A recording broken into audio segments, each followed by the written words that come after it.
নমস্কার। শ্রী আম্মা ভগবান শরণম। এখন আমরা শ্রী পরমজ্যোতি কল্কির চমৎকার শুনব। আমি ইটালি থেকে পাওলা বোর্টোলুজ্জি বলছি। আমার ভাইঝি জর্জিয়া ৭৪,০০০ দীক্ষা যজ্ঞের একজন সদস্য। তার জীবনে এই চমৎকারটি ঘটেছে।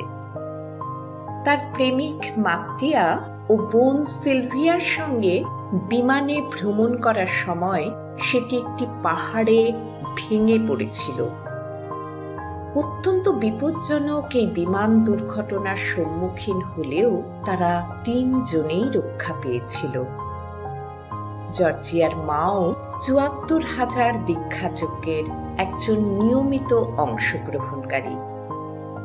এই বিমান দুর্ঘটনাটির একদিন আগেই তারা সকলে সুদর্শন হোম যজ্ঞে অংশ নেওয়ার জন্য নিজেদের নাম নথিভুক্ত করেছিল। এই ঘটনায় আমরা পরিষ্কার দেখতে পাচ্ছি কিভাবে শ্রী পরমজ্যোতি ভগবতী ভগবানের দৈব সুরক্ষা কবচ তাদের রক্ষা করেছিল। এই বিশাল চমৎকার প্রদান করার জন্য শ্রী পরমজ্যোতি ভগবতী ভগবানকে আমাদের অসংখ্য ধন্যবাদ জানাই।